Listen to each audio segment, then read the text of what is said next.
What up, though? It's Calico, Landslide, fucking with Dedication TV. Subscribe to the network, man. Keep on pumping that good shit out.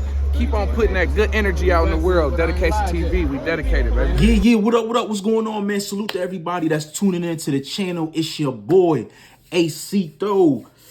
Oh, man, let's get into it, man. Let's get right into it, man. URL homecoming, okay? I've had a little time to run back a few battles.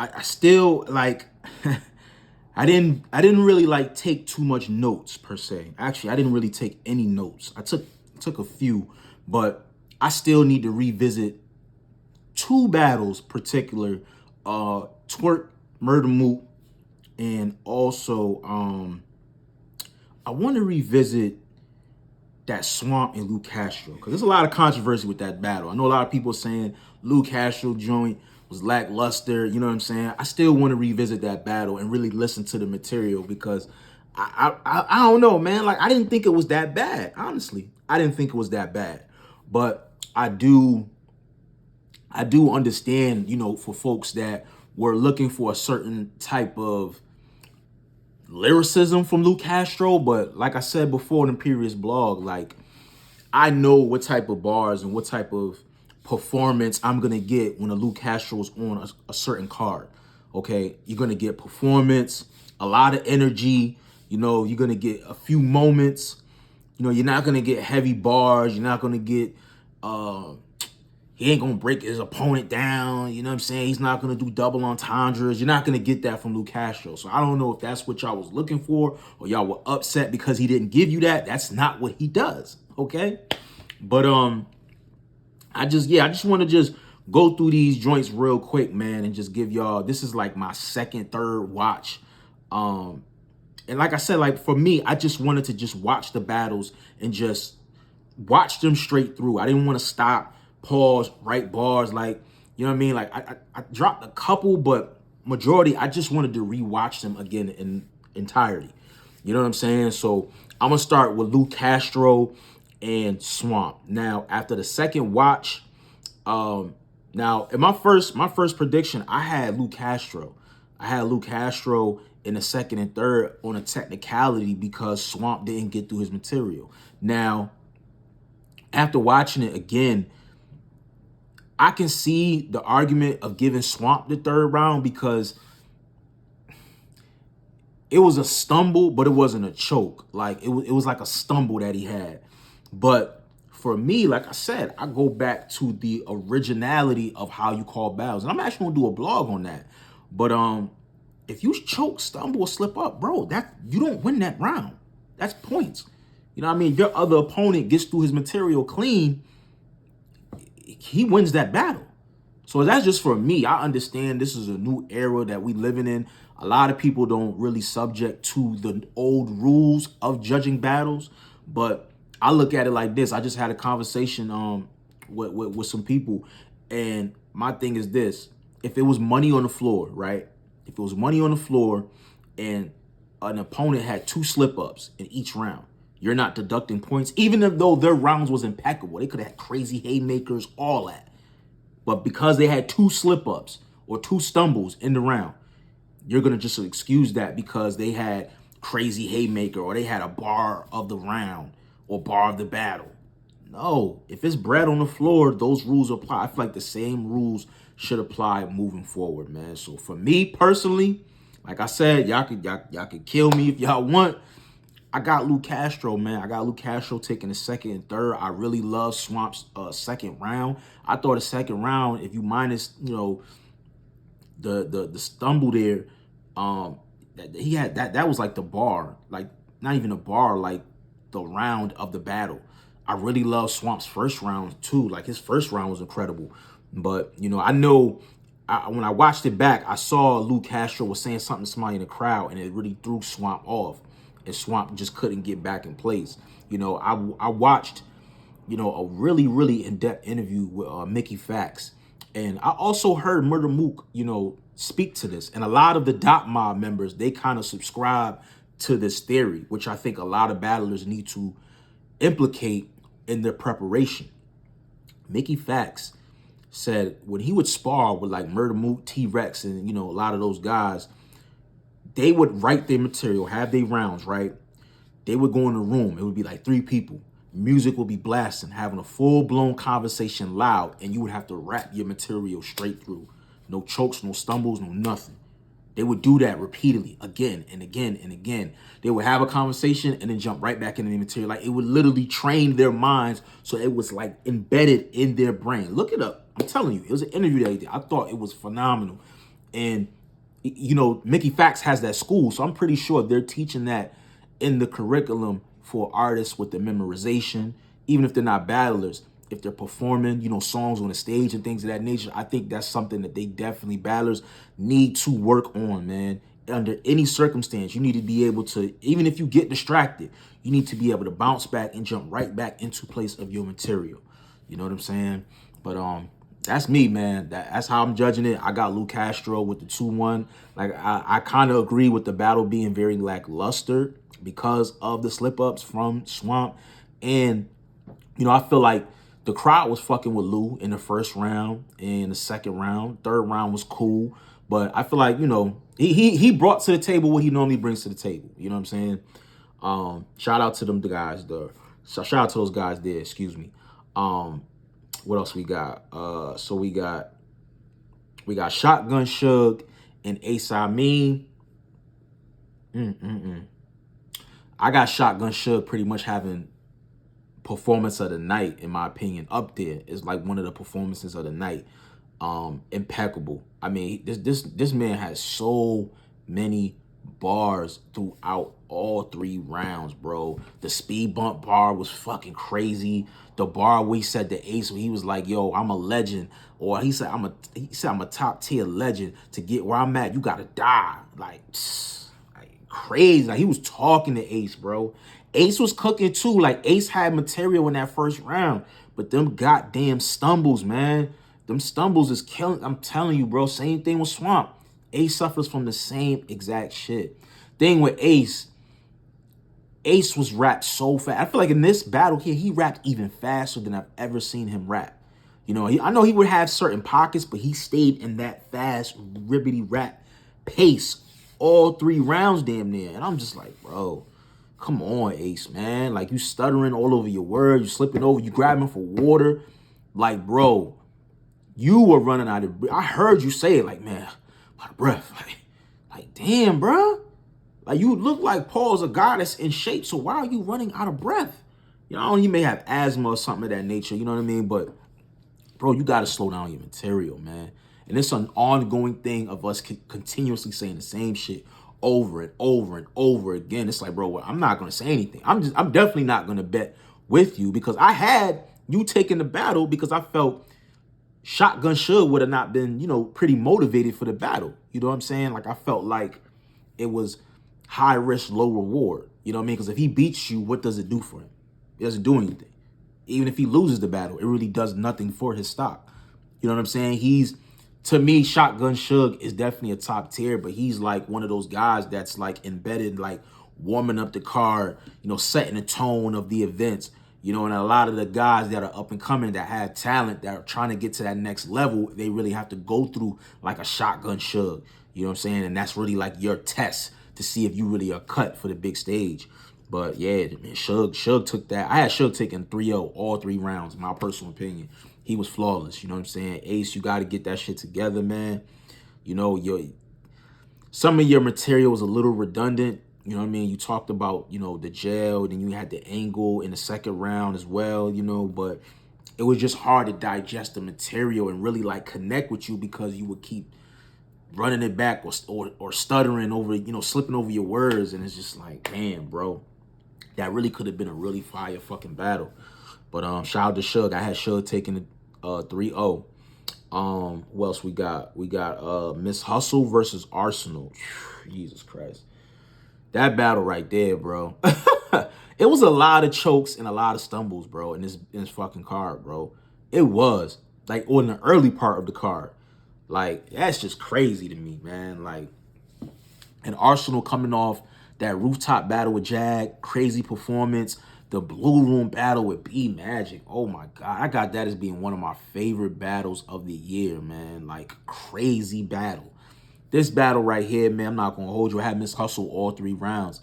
You know what I'm saying? I definitely did not get a chance to run this particular battle back, but I'm really standing on my decision with this battle, man. Like, I vividly remember. I remember this shit because I was so let down by Arsenal's performance. Him choking in the first round, forgetting his material. Miss Hustle deboing the nigga, taking over, barking on him, saying, I'm going, rapping, and having a killer first round. Second round, you know what I'm saying? Arsenal tries to pull a load of Lux and rap the bars where he left off from his first round.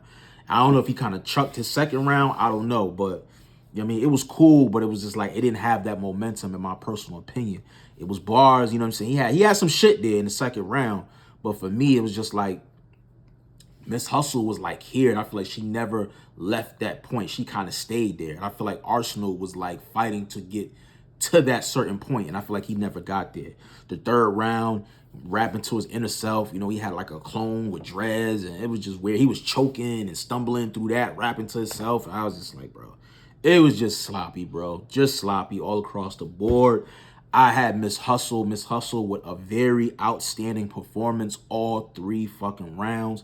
I feel like this victory right here definitely pushes Miss Hustle back into that top 3. I feel like she was already there.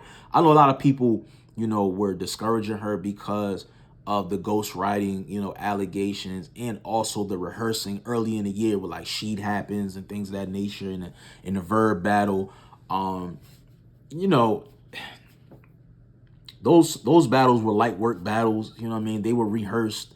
You know, they were pre-taped, so if somebody could have choked or something, they could have just ran the footage back. So who knows what other battles that were also ran in that form. Miss Hustle is just somebody that just kind of just talks too much. You know what I'm saying? She just talks too much. Yeah, my personal opinion, respectfully. You know what I mean? But I don't think that I feel like the ghostwriting allegations probably could possibly hurt her, but there's no substantial proof. So it's really just he said, she said. And that's been like an ongoing thing throughout the culture and female battle rap of them having ghostwriters and things of that nature. I don't feel like any one of those things really stood up enough to, to kind of just erase the work that she put in this year. You know what I'm saying? She battled. I remember she battled my verse. I was there. Incredible. You know what I'm saying? I had her arguably 2-1, possibly Gentlemen's, but we have not seen my verse since, bro. You know what I'm saying? She retired my verse. You know what I mean? So shout out to Miss Hustle, man, for the outstanding performance on the big stage in Irving Plaza. You know what I'm saying? So I feel like that definitely helped her argument for Wody of the Year, okay? Let's see. What else we got? Geechi Gotti versus Serious Jones. Another 30, man. It was a night of the chokes and the night of the 30s. I actually ran this back. I did like 2 rounds, and I was like, yeah, nah, I ain't tripping. I'm not tripping, man. Let me just say this for Serious Jones, right? Serious Jones, there's no secret that, yes, you are a legend in battle rap, okay? You are a legend, okay? You have, you know, contribute to laying the foundation of this thing we call battle rap. But if we're talking about the past 5 years that you've been back, 5, 6, 7 years, bro, you have not been outstanding at all. You know, you're barely winning these battles, or debatable winning these battles. You know, I know there's like this rule, or, you know, word that Jones don't lose battles, but Jones don't arguably convincingly win battles neither.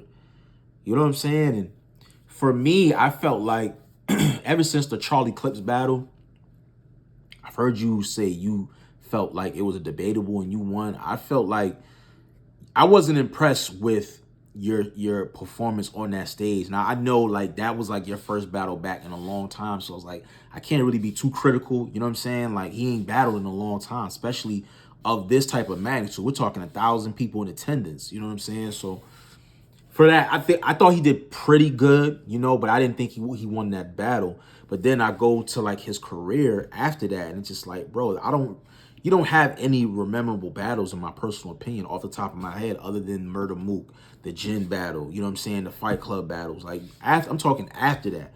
You don't really have too many memorable battles. Even your grudge match with Math Hoffa, that was like a little underwhelming. I didn't really like that battle. And I thought that could have potentially been like a classic due to the fact that you guys had history. And that wasn't good. You know what I'm saying? You did your thing with Rum Nitty. I think it was JC. I think he battled in the tournament. I think no, was it Swamp or JC? I can't remember which was. But I know you probably was Raw. I ain't gonna say probably because I can't remember verbatim what they were saying. But I do remember. I don't know if it was Polo, Fanatic, or if it was Minnesota Luke. But one of them was like they penalized Serious Jones for being in his opponent's face. And I'm like, that shit was crazy, and that really determined the vote, one of the final votes of him not advancing, you know, in the tournament, which was crazy in my personal opinion. You know what I'm saying? But I don't know, Serious Jones, man. I feel like you have a lot of work to do. I feel like you're very in denial of constructive criticism when it comes to bloggers, fans, even like your fellow battlers in the community, man. Like, I feel like you feel like you're on this certain pedestal where you're a king. Nobody could tell you anything. You're the best in the world. You can beat anybody. And yes, you're supposed to have that level of confidence, but you're also supposed to have a sense of reality. And bro, you're not showing that. I put you and Jay Mills in like the same category. The only edge I have you over Jay Mills is that you've been able to debatably like win or like not get killed in battles. I think this is like probably like the first time I've seen you get killed on a stage. You know what I'm saying? And it's just like, and it ain't even a sense of like you getting killed on a lyrical aspect, because I don't feel like Geechi, that wasn't even the best Geechi. I've seen way better. But Geechi knew like, yo, this nigga not even rapping elite enough for me to even combat crazy material to beat this nigga. I mean, I don't even think Geechi was really going to his written. I think he really freestyled that second and third and beat you. You know what I'm saying? Like, but it's like, bro, you got to like really trim the fat. You got to stop being so long-winded in your rounds. You got to come with a little bit more haymakers. Your setups got to be a little bit more straight to the point. It's just so much work, bro. And it's like, you ain't going to keep getting chance after chance after chance. You know what I'm saying? I think you had a great opportunity to battle B Magic in the Blue Room and have a debatable or have a really good performance and really add more anticipation, you know, to the Geechi battle. Or, you know, it probably would have never been as bad as like, yo, he just had a phenomenal battle in the Blue Room, but maybe the big stage, he wasn't really ready yet. You know, he fresh home, things of that nature. So it's a couple different ways you could have kind of finessed, you know what I'm saying, the outcome of the Geechi battle. But, you know, you being cocky and on your high horse, man, you got your ass whooped, in my personal opinion, bro. You're getting booed in New York at home. It's not a good look, bro. It's not a good look. You know, and then now I see you calling out Tay Rock. I see you throwing shots at Reed Dollars. Stay away from them niggas, bro. Respectfully. Like, niggas say what they want about Reed, you know what I'm saying? But Reed will give you at least one or two, like, fire rounds, you know what I'm saying? Like, he may have a couple stumbles every now and then, you know, but as far as the material, it's going to be there. It's going to be there. And you definitely not ready for no fucking Tay Rock. Respectfully, you not ready for that, bro. So stay away from Tay Rock. But yeah, man, like, I just felt like it just was not a good look. And you also had Math Hoffa on the stage flipping the coin. Like, you were already, like, pretty much jinxed yourself, bro. Like, what will possess you to let Math Hoffa stand on stage or flip the coin? And on top of that, you know you battling somebody that freestyles, that rebuttals. And that's exactly what the fuck Geechi was doing. Talking about you getting snuffed by Math. And it was just bad, bro. It was just bad. Shout out to Geechi. I feel like even with this victory from Geechi, it definitely propels him back into the top 5, top 4 conversation for champion of the year. You know what I'm saying? Like, after him having that dynamic performance against Easy, now beating a Serious Jones, bro, I feel like Geechi's definitely in the conversation, man. He's definitely in the conversation, man. So, I don't know, man. Shout out to Geechi, man. But I had him winning that 3-0. Chess and T-Rex. Now, it's no secret. Y'all seen the footage of the altercation, well, semi-altercation that took place. You know, Rex was able to get his first round out. I thought it was a decent round. I thought it was beatable.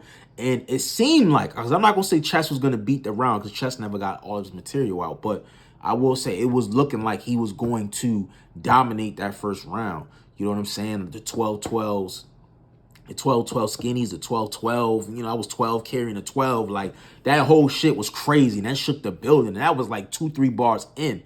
You know what I'm saying? And it was like, yo, this is about to get dark for Rex. Like, Rex gonna have to turn up. And Rex did a lot. He slammed the hack. He did a whole lot in that first round. And it just, like, it wasn't that super effective, in my personal opinion. But, yeah, man, the lack of professionalism, I will say this, on this card was very disappointing, bro. From people not being prepared, the chokes, the slip-ups, you know what I'm saying? The talking through the rounds, people pulling out their phones during the battle. It was just not a good look, bro. And then you got, you know what I'm saying, people throwing water bottles, people being overly doing too much during the battle. It's cool, like, you know, get the crowd amped, but it's like, come on, bro. Like, y'all damn near pushing and shoving, scaring the white folks. You know what I mean? They turning on the lights. We had to sit and wait for a whole 45 minutes to an hour before we even knew that New Jersey Twork and Mook was going to battle. Like, you know what I'm saying? Like, I don't know, man. It's just very disappointing, man. I don't know what's going to happen if they're going to make up this battle. I know URL has one more battle before the end of the year, the rookies versus sophomores. Me personally, I think they should make up that battle on that card. You know what I'm saying? Just like how Sue Surf and Cortez made up their battle. They did it on Born Legacy, I believe. I think they should do that. I think they should headline this rookies versus sophomores, really put some light on this particular card. I think this card should be shown on Caffeine URL or show the card on the app. Either way, I feel like Chess and T-Rex needs to happen before the end of the year. It needs to happen. It has to. You know what I'm saying? Why not do it, you know, in a small... I feel like in a small setting would be even more dynamic. You know what I'm saying? Because that venue that they shoot, you know, the final exams and stuff, I think that's perfect for that type of battle. You know what I'm saying? I'm not a big fan of that, you know, just the ambiance of the venue, but it does give like that raw gutter feel, you know what I'm saying? The pit style type of battle, you know? So hopefully, you know what I mean, that definitely happens. But like I said, I was extremely disappointed in both of the men. You know, just as grown men, we got to do better just on a professionalism level, you know, and set better examples, especially when we doing business. It's like, I'm pretty sure y'all ain't even get y'all back-ends. You know what I'm saying? It's Christmas and shit like that. Like, come on, we gotta tighten up and be a lot better, man. But finally, New Jersey Twork versus Murder Mook, man. So I've already pretty much, you know, touched on this in a previous blog.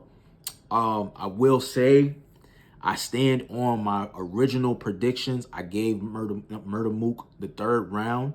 And I'm not giving him the third round solely just behind the Briz Rothstein, you know, debacle and how failed attempt that was. I do feel like the third round was the lightest round from Twork. I feel like he definitely was a little choppy a little bit in that third round. I know Mook was talking a little bit through his material as well. But I just felt like the content-wise, it wasn't as strong as his first and second. I feel like he wrote up and then wrote down once it came to the third round, in my personal opinion. I do like Mook's material in the third. I feel like that was probably like second to like his best material. But me personally, yeah, I gave Mook the third. I stand on I stand on New Jersey Twork taking the first round. That first round, bro, was so crazy, bro. That was packed, was so, and it was crazy because once I watched it back, I missed so many bars. It's like, yeah, he clearly got that first round, like clearly, bro. From the Young Dolph cookie bar, the what else he said? Oh, Jesus Christ, he says he got so much shit, bro. I'm just stuck on the second round, bro. Let's go to the second round. Was fucking crazy, bro. Like, I don't understand how I missed a lot of that material on the first watch, but I do remember it was late and I was tired. You know what I'm saying? But, yo, bro, on the second and third watch for this Mook battle in Twork, the second round, for some reason, Mook's second round hit for me on the first watch. The second and third, if you compare it to Twork's, it's nowhere near, in my personal opinion. You know what I'm saying? Just the amount of the angle, you know, the prep school angle and, you know, him Twork taking that angle towards Mook, questioning, his credibility as far as, streetwise, and then like him jumping, from the angles to the haymakers. It's like, bro, he has so many fucking haymakers, bro.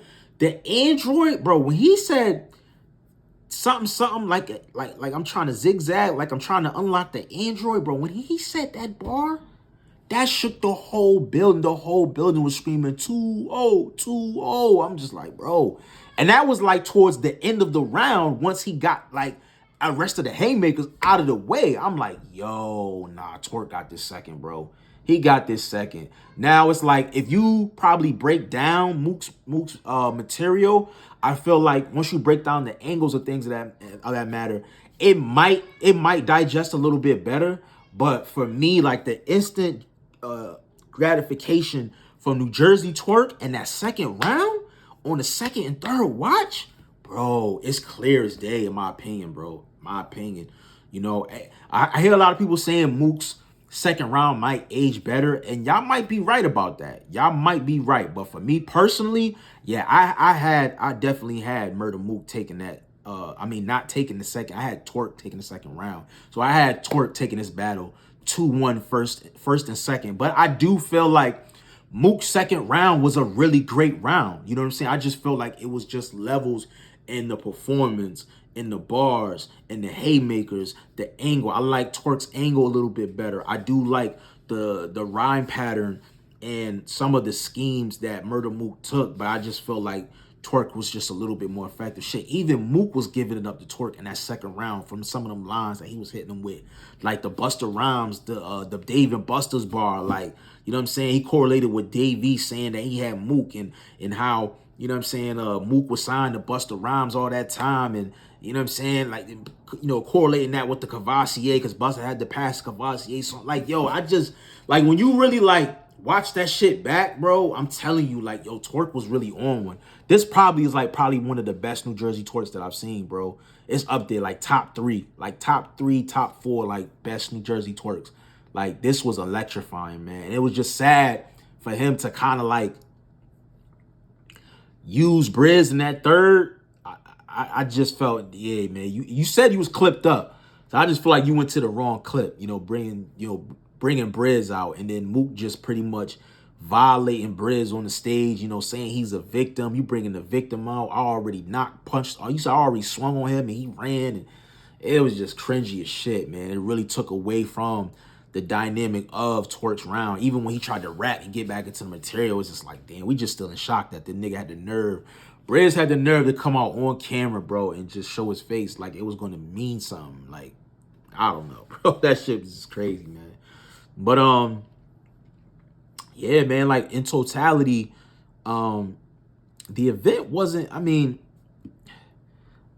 it wasn't bad to me, man. Like, first watch, you know what I'm saying? Like I said, I enjoyed the moment, you know what I'm saying? Like, I wasn't disappointed as far as the battles, like the turnouts. I wanted it to be a little bit more competitive. A lot of the battles were one-sided, but I was very disappointed in the Chess and T-Rex battle, and then really the only highlight was the Murder Mook and New Jersey Twork, and I felt like that definitely lived up to the hype, in my personal opinion.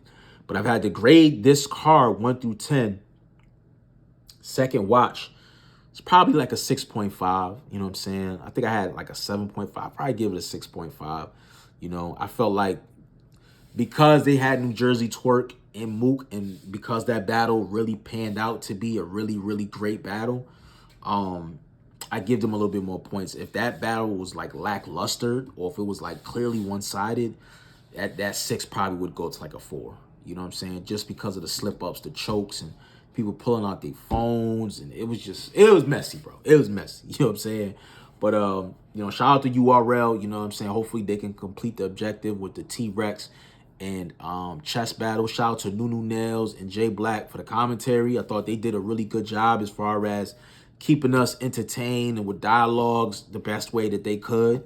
Shout out to Calico. It's crazy, yo. Calico is performing WWF with T-Top ad-libbing with the mic, and then T-Top almost forgetting that this nigga dissed Briz in the song. And when he gets to the part where he does a bread, he's like, fuck out of here, man. Shout out to my nigga Briz. Shout out to Briz. Just like, bro. Calico is hilarious, man. If y'all see that footage, man, that shit is hilarious, bro. This nigga really performed that record on the balcony. It wasn't on stage. He was on the balcony, the top balcony, performing that shit and rocking the crowd, man. So I thought that was a dope moment. URL, shout out to Nikki, and the councilman of New York and everyone on the board. They granted URL a humanitarian, I believe, award just for, their contributions to, hip hop and the battle rap culture, with it being the 50th anniversary of hip hop. I thought that was a super, super great look, for Chico, Beasley, and Smack to get acknowledged for that. You know what I'm saying? I don't know if they ever have been publicly acknowledged of that magnitude, with a certificate. And you know what I'm saying? Like, I thought that was a really, really great look, man. And they definitely deserve it, for everything and all the work and the consistency that they have applied to this culture over 10, 15 something years, But I it's kind of sad to see Rex and Rex and Chess kind of do what they did on the card and kind of like put like a bad blemish on that special moment. You know what I'm saying? Like, for me personally, that's how I felt, but like I said, other than that, it was great to see them get their flowers, for their contributions, to the culture. But yeah, man, that's just my final recap of this Homecoming 2 card. I'm gonna finish watching the Cancel Christmas. I'm gonna spin the block on that. I'm also going to spin the block on Coffee versus QB, Coffee versus 40 Bars, excuse me. I'm going to spin the block back on that. First watch, I had Coffee 2-1, but I definitely want to examine a lot more and listen once again before I revisit that particular battle. But let me know how you guys got it after. If you watched it the second, third time, let me know how you called it. If you called it how you originally called it in the first time, or if you got to change your heart, you know what I'm saying? Like myself, you know what I'm saying? But let me know what you guys think in the comment section, man. Make sure you guys subscribe to the channel. Make sure you guys also download the podcast. New podcast just dropped, episode 14, available on all podcast streaming platforms. All right. It's your boy Acito. I appreciate all the love, y'all. Peace.